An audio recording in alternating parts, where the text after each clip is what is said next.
The introductions. Yeah, you go for it. Okay, so surprise! We're on Facebook Live today. Due to some technical difficulties, mostly on my end, the Wild Prairie Winds are now coming at you on Facebook rather than Instagram. That doesn't make what we're doing today any less awesome, and if anything, we really hope that we can reach a couple more people on our Facebook community. So we are the Wild Prairie Wind Quintet, and today we are featuring a really special guest. We are featuring Joe Jayjack, who is the Communications Director of the Iowa National Heritage Foundation. So Joe, thank you for joining us today. Thanks so much for having me on. I'm excited to be with you guys today. You look like you're in a very beautiful location. Is that your backyard? I am. I'm in my backyard today. It's not as nice as the two kids right now, so I retreated to the backyard. This is a non-native burning bush behind me, so any native plant enthusiasts out there will have to show me some grace, but I'm excited to be with you guys. Awesome.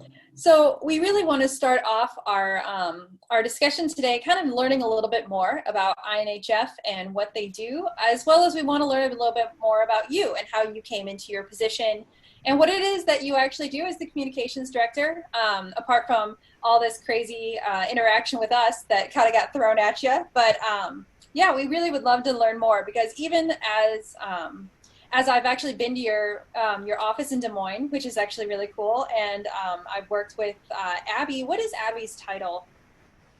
Abby's our Director of Donor Relations. Oh, okay, awesome. So, And yeah, she's the one that really put us all together, which is great. And so yeah, if you would just want to give us some information, we would love to hear it. Yeah. Well, Iowa Natural Heritage Foundation is a statewide nonprofit conservation group. We're a private conservation group, but we do a lot of work with public agencies, so like the DNR and county conservation boards. And our mission is to protect and restore Iowa's land, water, and wildlife. And we do that in a lot of different ways, but mostly what we focus on is permanent land protection. So we've been around since 1979. We just had our 40th anniversary last year, and have protected more than 175,000 acres across Iowa in those 40 years. The vast majority of that is public land protection. So if there are places with high natural resource value, very rare ecosystems or species there, that go for sale, then INHF can step in and buy those and hold them while we figure out a plan with either a local or statewide conservation organization like a DNR or a county conservation board. Then we can do private fundraising or line up public grants and eventually transfer it and open it to the public. That's our favorite ultimate use of land, is to have people be able to use it, have it in the people's hands. But we do also do some work with private landowners too. We do a lot of conservation easements. So people that want to maintain private ownership of land, but want to make sure that it's protected in perpetuity or forever, we can hold conservation easements for them and all future owners of that land. And it's our duty to make sure that the tenets of that conservation easement are always held. So we also do a lot of work around trails. We've created more than 2,000 miles of multi-use trails around Iowa. Most of those rails to trails projects, so abandoned railways that can be turned into trail projects. And we have a really active volunteer program. So we work in a lot of different ways, but most of what we're doing is permanent land protection. Okay, yeah, we had some questions about the rail to trails because we weren't sure what that meant, what the phrase meant. And our quintet, we use those trails like crazy, whether it's for biking or for running. We're actually very much on those trails everywhere. So it's really cool that, we had no idea that INHF has really had a hand in that. That's awesome. Yeah. And we're kind of unique as we're a land trust, technically. There's thousands of land trusts across the country, but not many that work on trails as extensively or across the state like we do. just because of the unique setup in Iowa. But they're tricky projects, but they're really meaningful community builders too, because they connect a lot of separate communities, but create really valuable resources and outdoor space for people to get outside. That's really cool. So you said that INHF was founded in 1979. That's right. So did it come? What was the story behind its creation? I mean, there must have been other organizations similar to it before that. What was it that made INHF want to come into existence? Yeah, we were actually founded, we're the brainchild of a few employees of what was then, it had a different name at that time, but then the Iowa DNR. You know, they'd become frustrated because there were properties that had really high natural resource value or valuable species or ecosystems on them that would come up for sale. And being a public agency, they just couldn't act fast enough to come in and line up funding and buy them and make sure that they were protected and open to the public. And so there was a need for really this bridge between private ownership and public ownership. And that's where the ID Foundation was created. And it was actually created with the help of then Governor Robert Ray. So he helped assemble the first board of directors for the foundation and work with the public agencies on its creation. And we've had, you know, really high board involvement ever since then, a really strong board of directors that are from across the state. And we've changed the way that we do conservation, you know, to make it more applicable to what's going to work these days. But for the most part, it was created out of that need to be able to move quickly to protect land that has really high natural resource value and is going to be of value to the local communities there. Yeah, it's so interesting. One of the courses that I actually took in my doctorate was music in the Great Depression. And it's so interesting because, you know, I really didn't know anything about that era of American history. And so, you know, for the first part of that class, all we did was talk about the Great Depression and how that affected, you know, such a large part of the United States and really a lot of Iowa, you know, like the Dust Bowl and everything. I mean, I was really kind of like flabbergasted by the fact that Iowa was just like torn apart. And so I just think like, that makes what you guys do so important because, you know, a lot of those prairies, a lot of that land is starting to come back to life after all of that. And it really is. It's very important to protect it because, you know, you never know when something like that's going to happen again. It's true. It's true. And Iowa kind of has this weird dichotomy because of, you know, what happened to the landscape that came out of the Dust Bowl and the Great Depression. But at the same time, a lot of really good conservationists were created at that time. Ding Darling, Aldo Leopold, John Lacey, all kind of sprung out of that time because of the need for conservation here was so high and it became really involved in conservation across the country. And so some of the really important programs that have stuck with us to this day are important, but you're right, you never know when something like that is going to happen again. And so being able to adapt and protect, you know, those really important places is really important right now, especially with a changing climate.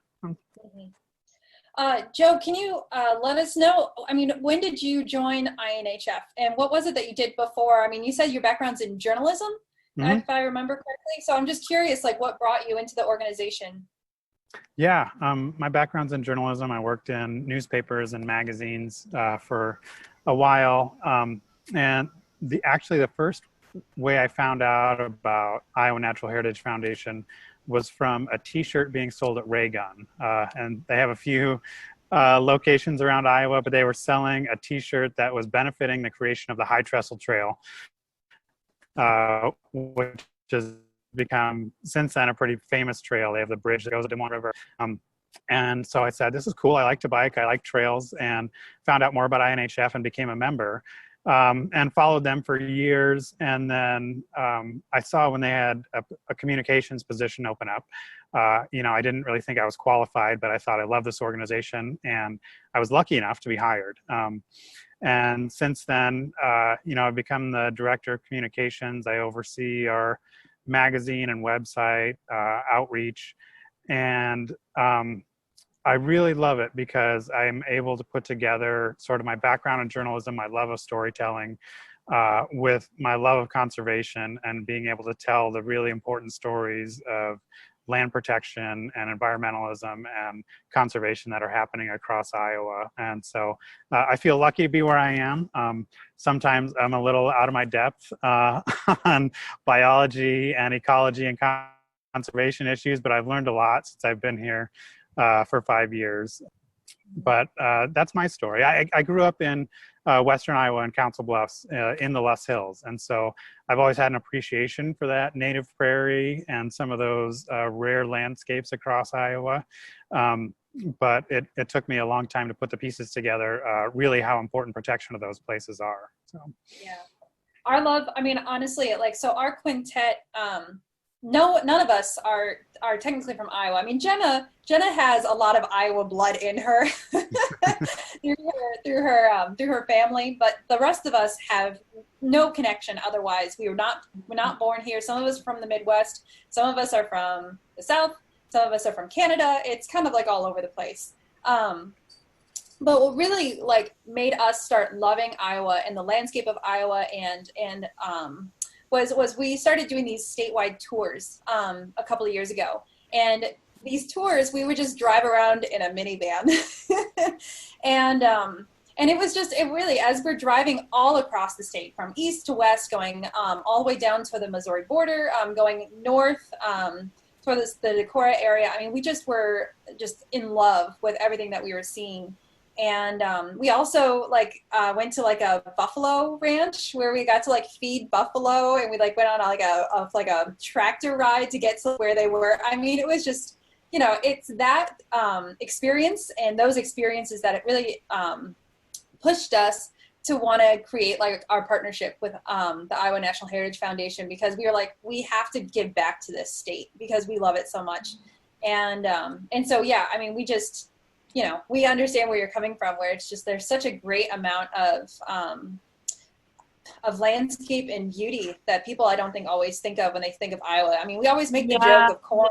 That I was about to say that. So like when I first came to Iowa 3 years ago now, I did not expect so much greenery.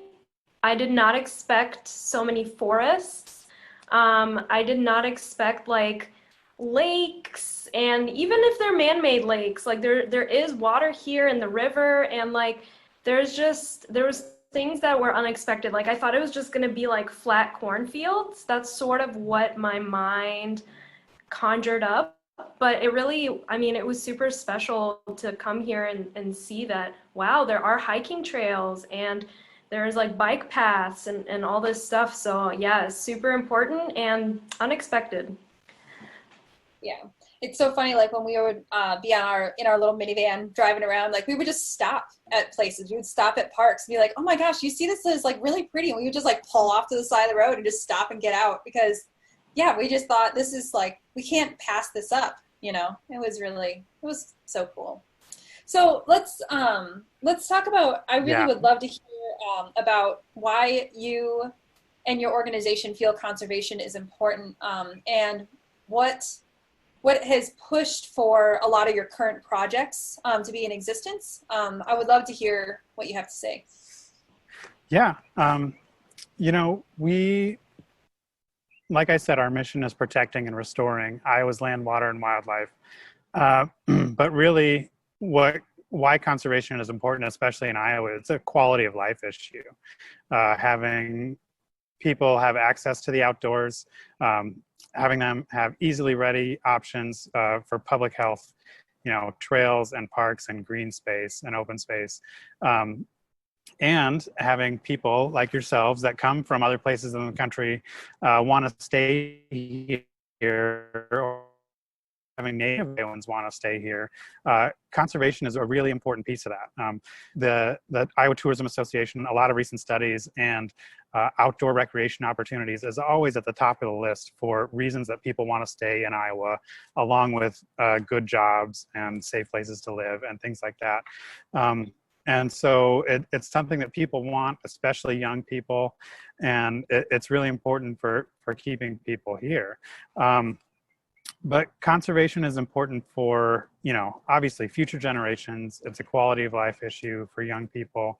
But when you really think about it, everyone that thinks of themselves as landowners are really just temporary stewards of the land that's here right now. And I think we have an obligation to do what we can to take care of it.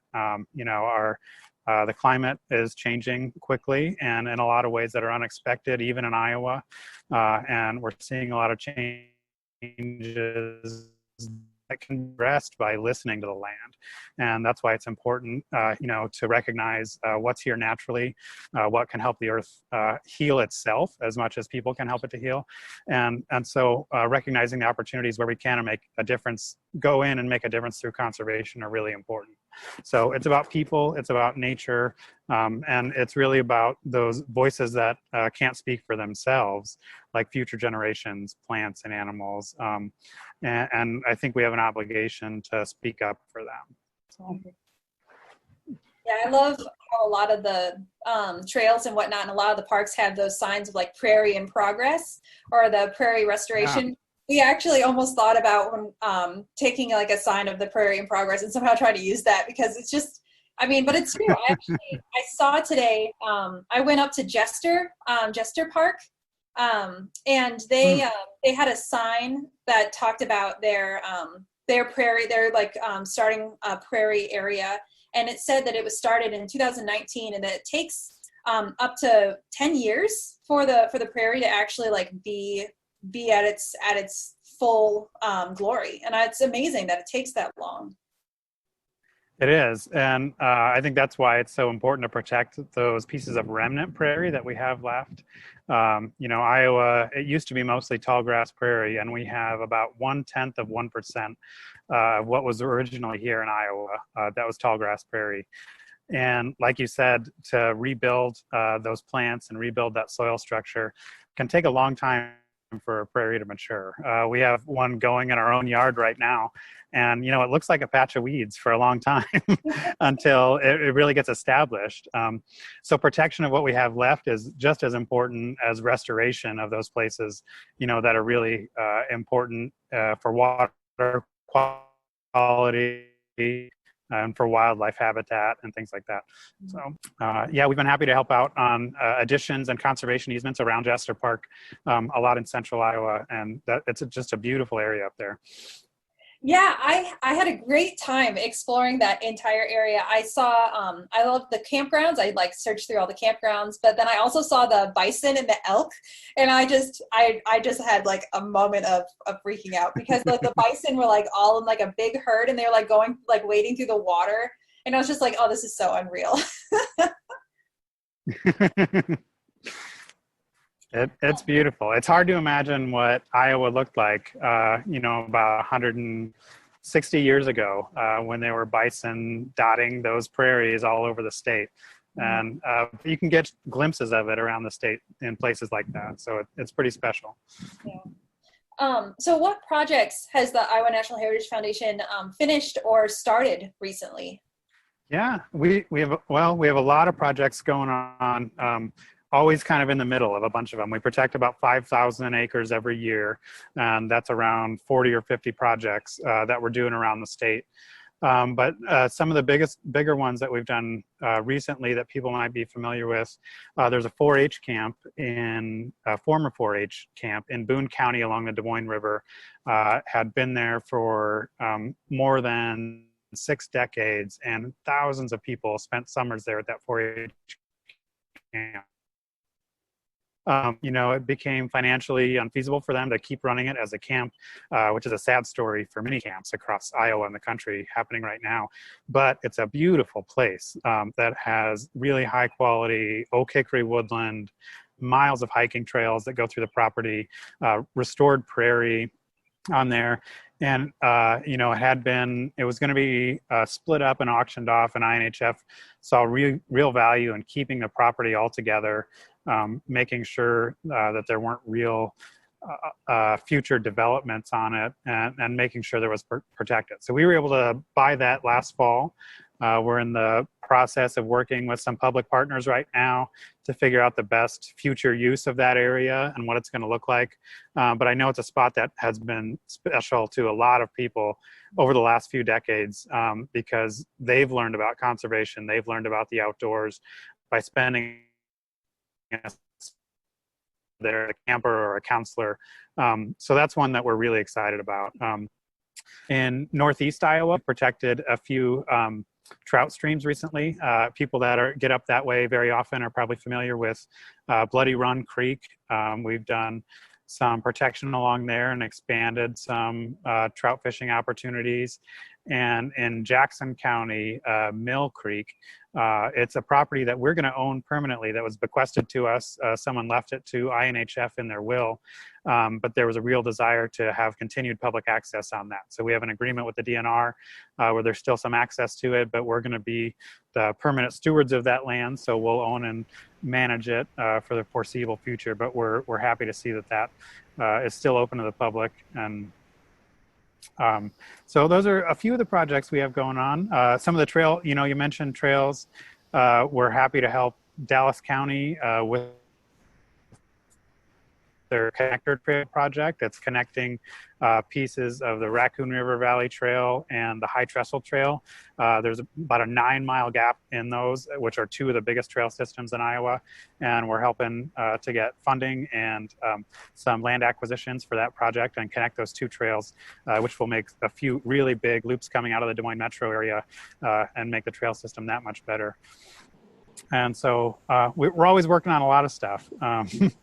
But I hope one of our next big projects can be getting you guys out to one of our properties to do an open air concert once we can all be together in person again.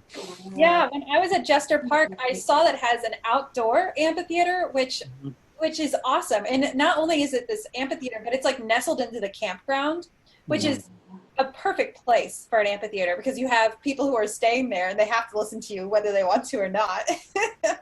But then I also saw the lodge, your event center, which is beautiful. It has that overlook of the water. That is just an incredible space.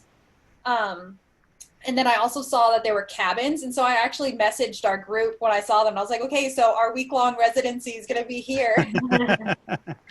That's a great idea. Yeah, because our level of comfort being outdoors kind of varies, but we all love being outdoors. And so a cabin would be perfect.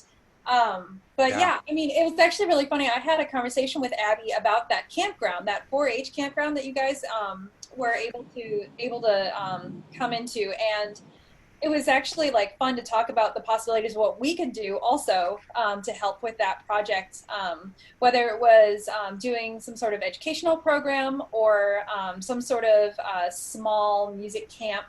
It was really fun to have that conversation with her. That would be fun. That would be fun.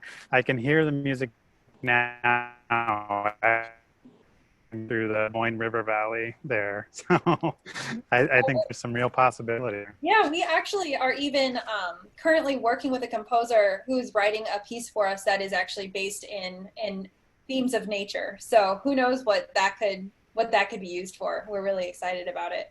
That's exciting. So one of the other things about the Jester Park location that I saw is that it looks like it's a relatively new, most of the buildings look relatively new. I don't know if this is one of your newer projects. I think I saw a lot of dates of the 2019. So I don't know if it was just made last year, but I did see this really beautiful nature center. I mean, it is closed right now, but I kind of walked around and I looked on the website and it looks like that's a really cool educational venue. It looks like there's a lot inside for younger students and whatnot. Do you want to talk about some of your educational programs that you have? Yeah. So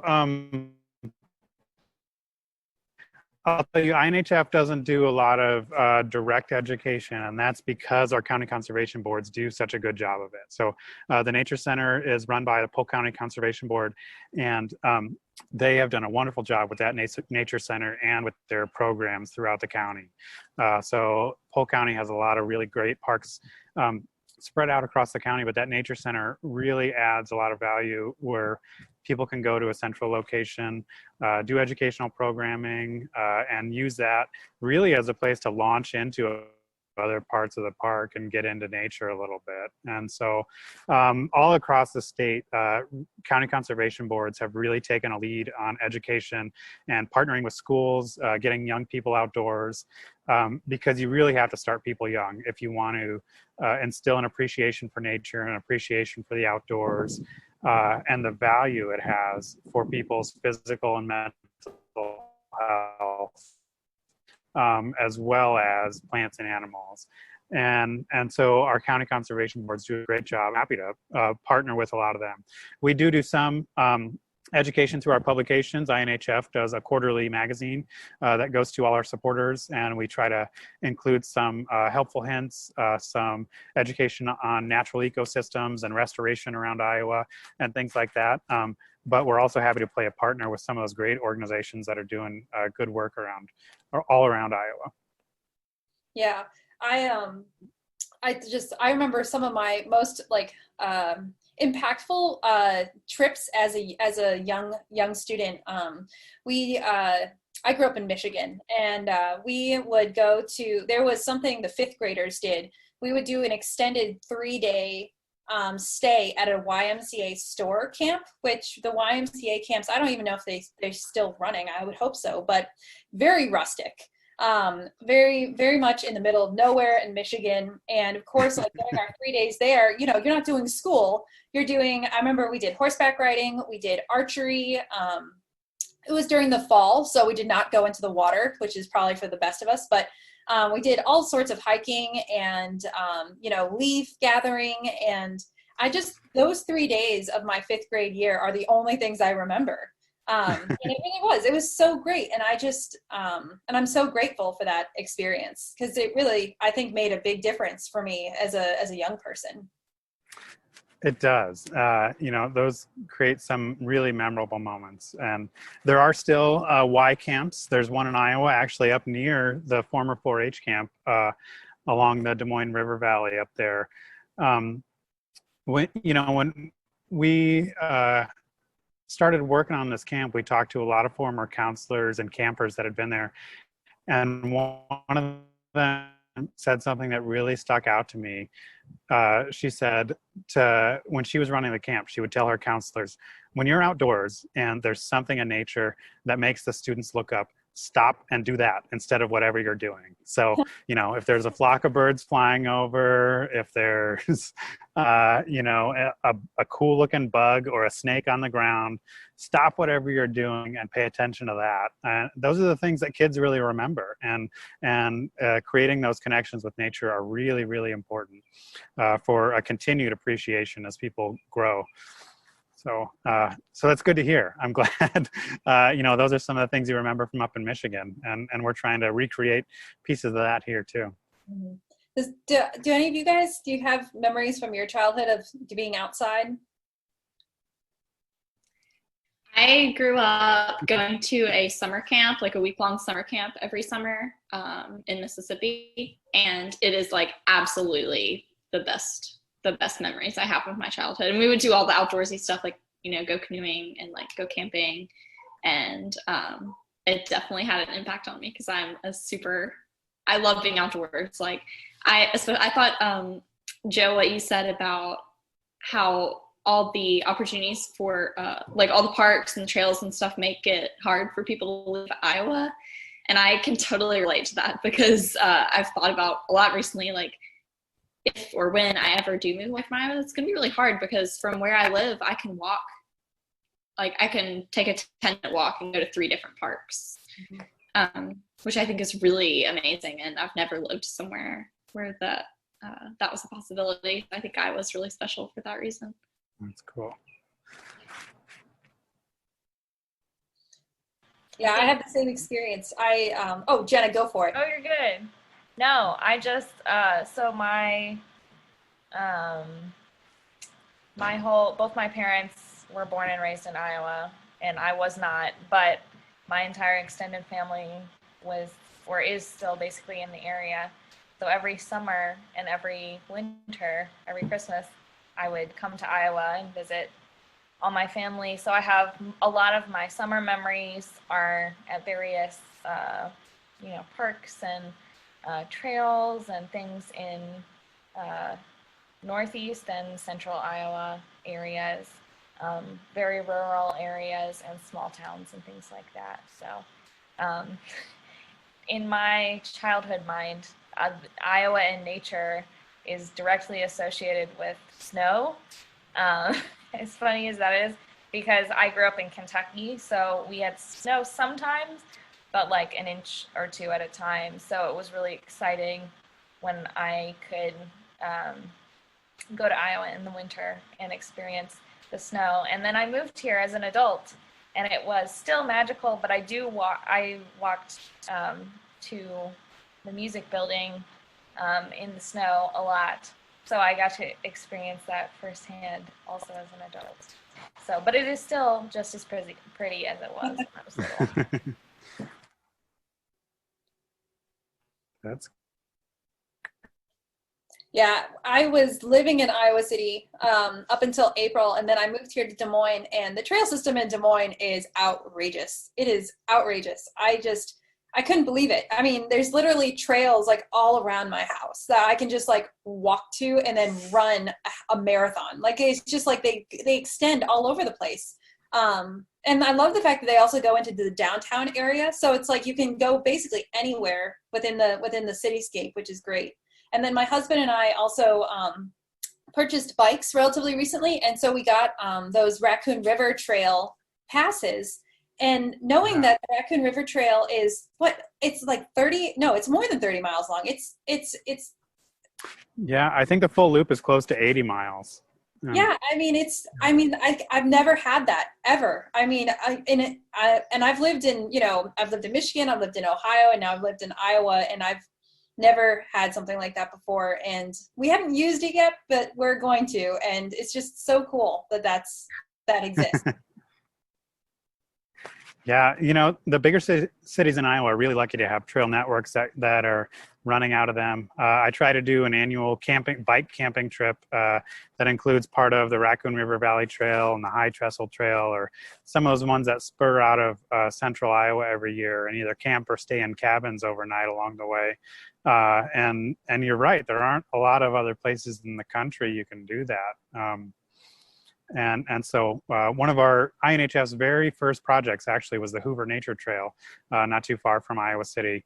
And so we're actually working or helping some of our partners over there with a connection between the Hoover Nature Trail and the Cedar Valley Nature Trail, which are two of the oldest trail systems in Iowa. But getting that all hooked up, it's a really safe environment. It's accessible for people. But it's also a slice of nature going through a lot of places, where that doesn't really exist. So I'm glad to see you guys are out there taking advantage of that. It was a no-brainer. So we kind of took it on to go to these different parks before our meeting because we wanted to experience them and we wanted to kind of see what they were. I've talked a lot about Jester Park. Do one of you want to talk about your park experience? So Danielle and I went exploring a little bit today. So we went looking for a project that's on the INHF map, and we actually wanted to ask about it. Is it Sand Prairie? Yeah.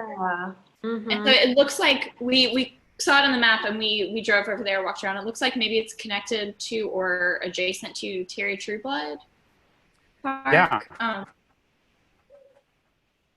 And so, maybe you could just... so there's go ahead.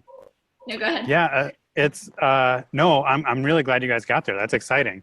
I know which one you're talking about over by Terry Trueblood, and there's a few sand prairies and in the Johnson County area, actually, that INHF has helped to protect.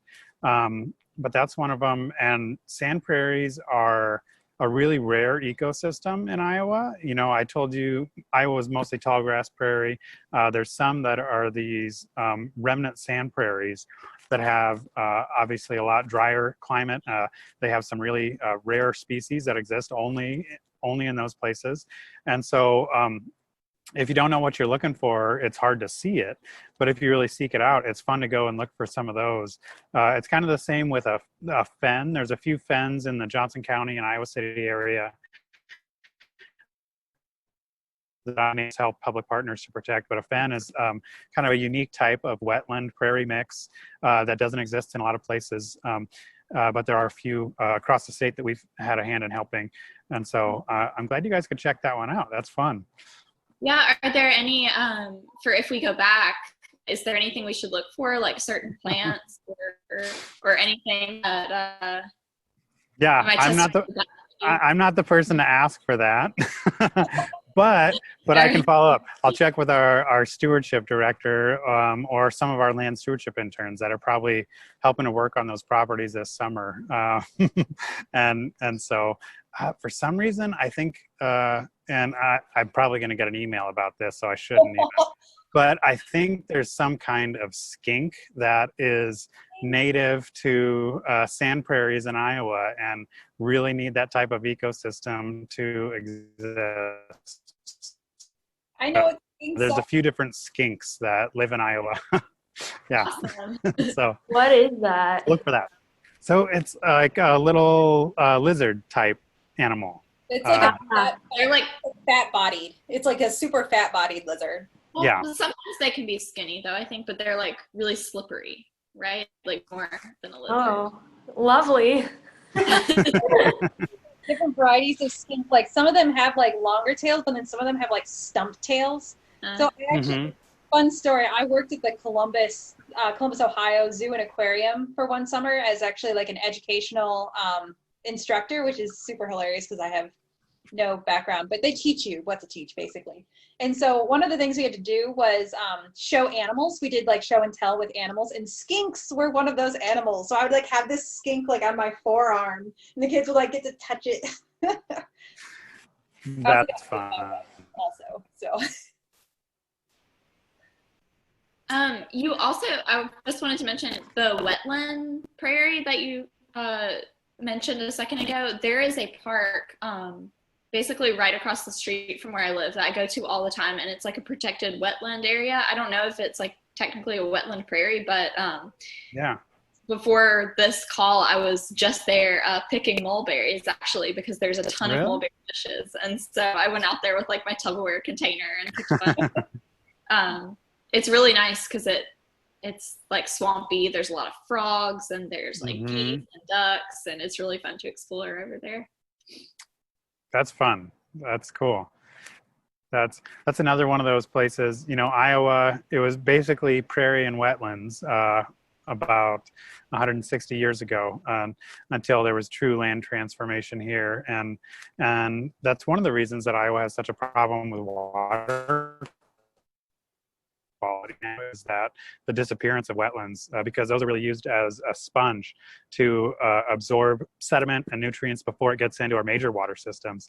So I think we're learning now how valuable those natural systems are, but they're also really fun, especially if you have kids. You know, you can go wading around in there. There's lots of frogs. There's lots of life in wetlands, and so it's a cool place to be. And especially if you can have them in those urban environments, it's a good education tool and a good way to get kids involved, and learning about some of those species. But I always appreciate listening to the frogs at night when you can hear them if you're anywhere close to them. So, yeah. Awesome. So we have fun and silly questions that we like to ask all the people that we have on our happy hour. So I would be curious, have you picked up any fun new hobbies or activities during this time of quarantine since you've been working from home? Besides, well, so I have a 6-year-old, now 7-year-old son. His birthday was just this week, and a 4-year-old daughter, and he has gotten really into birding. And so we got a new pair of binoculars, and we got all our birding books, and we've set up some bird habitat in our little backyard in the middle of Des Moines here. And that's something we've really gotten into these last few weeks, last few months, when we're spending a lot more time at home. And it was actually a good time for it because the spring is when you have so many different species coming through Iowa, just to be able to ID them and do that. And so besides that, home improvement projects, I've learned about a lot about plumbing. Oh, no. Working on our basement. So everyone's spending a lot more time at home these days and looking at all those things that they've been putting off for a long time. And so that's what's been taking up some of my time lately. Yeah. It's really cool about the birds. I live in a neighborhood, and so when we moved into this home in April, I kind of thought to myself, like, because our other home was a corner lot, we didn't have a lot of neighbors, and so I thought, oh, well, this house is going to be just a lot of noise of neighbors and whatnot. But I actually sat outside, and it's amazing how cacophonous the birds are. They're everywhere, and I've just been really kind of amazed. Like, we have some orioles that make some amazingly loud, obnoxious noises. And then we also have a cardinal and his mate that just can't leave us alone. They're in our yard all the time, and my dog chases them. And I'm like, do you not realize we have a dog? You should not be here.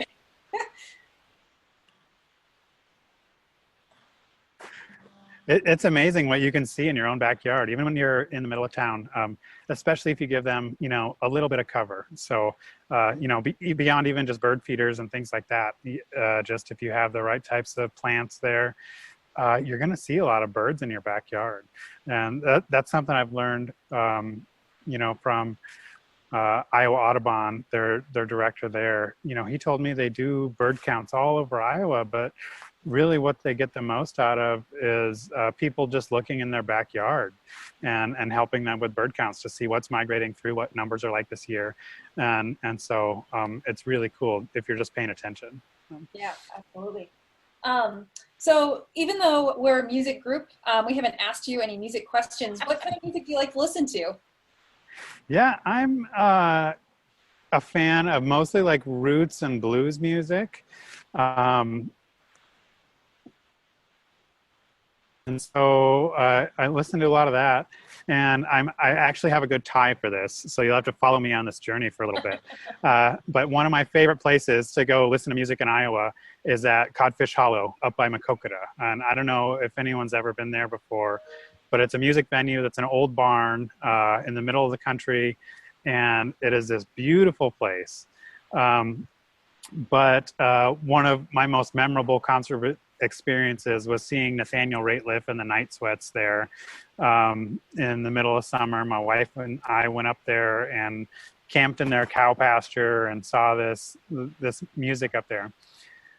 So to bring that back around, next to Codfish Hollow Music Venue, INHF actually just did a conservation easement with Ray and Patty Hamilton, who own a partially remnant and partially restored prairie in Jackson County there.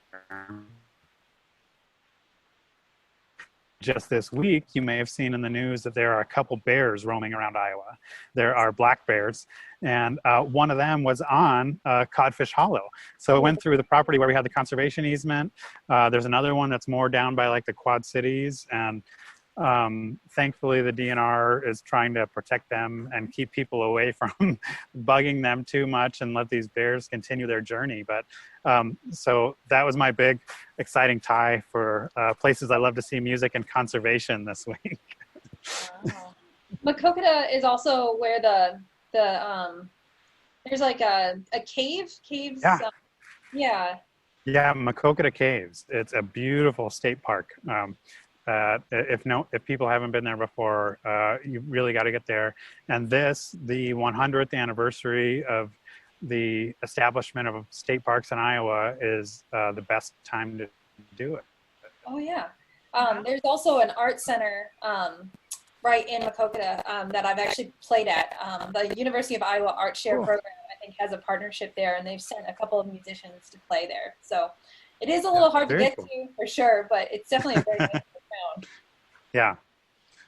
You can understand why a bear would want to hang out there.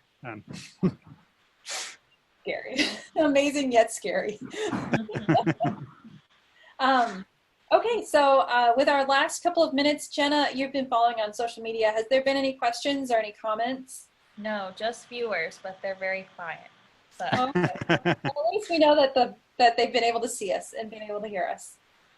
Well, Joe, I want to thank you so much for joining us today. And thank you, everybody on the Facebook Live, for being patient with us. We started a few minutes late, and we're on Facebook and not Instagram, but thank you so much for being here.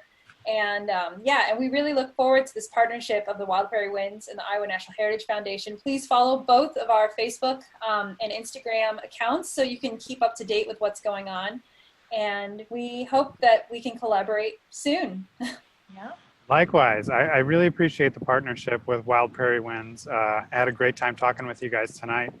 And, I hope that there's opportunities for people to get more involved with both our organizations. If anyone wants to learn more about INHF, our website at inhf.org, you can learn about volunteer opportunities and ways to get more involved with us. But I hope that we can talk more with Wild Prairie Winds in the future and get you guys outside for a concert in plein air sometime soon. Yeah, absolutely. All right. Well, thank you so much. Thank you. Have a good night.